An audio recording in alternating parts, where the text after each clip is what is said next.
টানা ৪ সপ্তাহ ধরে ঊর্ধ্বমুখী দেশের পুঁজিবাজার। সপ্তাহের সঙ্গে বাড়ছে লেনদেন। মাঝে ইরান ইসরায়েল যুদ্ধে হঠাৎ একদিন বড় পতনের পর চলছে এই ধারাবাহিক ঊর্ধ্বগতি। আসছে বছরে জাতীয় নির্বাচন ও চলতি অর্থ বছরের বাজেটে পুঁজিবাজারের জন্য কিছু সুবিধা থাকায় বাজার ঘুরে দাঁড়াচ্ছে বলে মত বিশ্লেষকদের। বাজার বিশ্লেষণে দেখা গেছে, ধারাবাহিক ঊর্ধ্বমুখী প্রবণতায় ঢাকা স্টক এক্সচেঞ্জের প্রধান সূচক ডিসিএক্স আবারও ৫,০০০ ছাড়িয়ে গেছে। বুধবার এই সূচক দাঁড়িয়েছে ৫,০৩৫.৪৬ পয়েন্টে।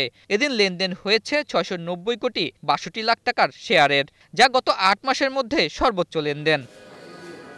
পতিত আওয়ামী সরকারের সময় পুঁজিবাজার থেকে ১ লাখ কোটি টাকা আত্মসাৎ হয়েছে বলে অর্থনীতির শ্বেতপত্রে উঠে এসেছে।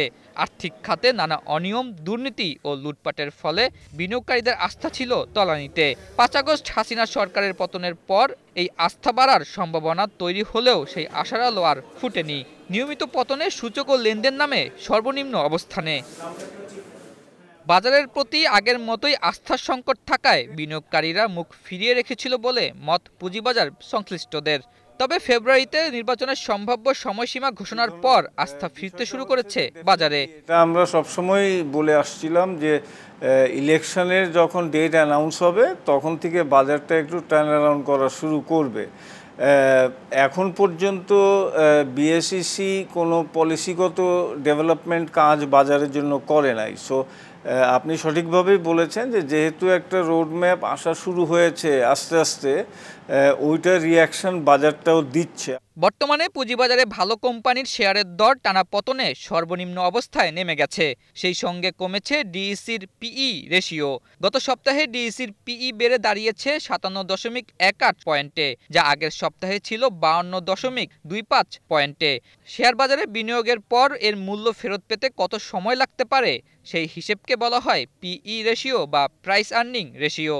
বাজার ঊর্ধ্বমুখী থাকলেও এখনো বড় কিছু সংকট রয়েছে, যা দ্রুত সমাধানের তাগিদ দিয়েছেন ব্যবসায়ীরা।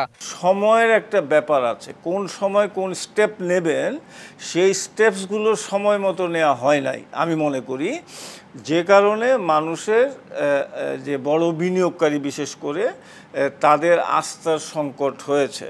অপরদিকে পুঁজিবাজারে ভালো কোম্পানি তালিকাভুক্তি সহ নিয়ন্ত্রক সংস্থা যদি সঠিক সময়ে সঠিক সিদ্ধান্ত বাস্তবায়ন করতে পারে তাহলে বাজারে ইতিবাচক পরিস্থিতি ধরে রাখা যাবে বলে মত অর্থনীতিবিদদের। এখন ইনসেন্টিভের চেয়ে আমি যেটা গুরুত্ব দিতে বলবো সেটা হচ্ছে যে বিনিয়োগকারীদের যে প্রাথমিক বিনিয়োগ সেটা সুরক্ষার জন্য সরকার যাতে প্রচেষ্টা নেয়। এখানে যারা হচ্ছে ইনসাইডার ট্রেডিং আছে, এখানে ইনসাইডার ট্রেডিংয়ের পাশাপাশি অনেক বড় বিনিয়োগকারী আছে, তারা কারসাজির মাধ্যমে কিন্তু আসলে দেখা যাচ্ছে এখান থেকে টাকা লুটপাট করে নিয়ে যাওয়ার জন্য চেষ্টা করে। সুতরাং সরকার যদি সদয় হয়ে তাদের এই পুঁজিবাজার সংস্কার কমিশন কী বা করতে পারে, তারা হয়তো কিছু সুপারিশমালা করতে পারে, কিন্তু বাস্তবায়নের যে এখতিয়ার সেটা হয়তো এক্সচেঞ্জ কমিশনের আছে, তথা সরকারের মাধ্যমে বিনিয়োগকারীরা এখানে একটা আস্থার পরিবেশ হয়তো সৃষ্টি হতে পারে। শেয়ার বাজার আরো চাঙ্গা করতে প্রধান উপদেষ্টা যেসব নির্দেশনা দিয়েছেন সেগুলো অতি দ্রুত বাস্তবায়ন করার পরামর্শ দিয়েছেন বিশেষজ্ঞরা। আতাউর নিয়ন, স্টার নিউজ, ঢাকা।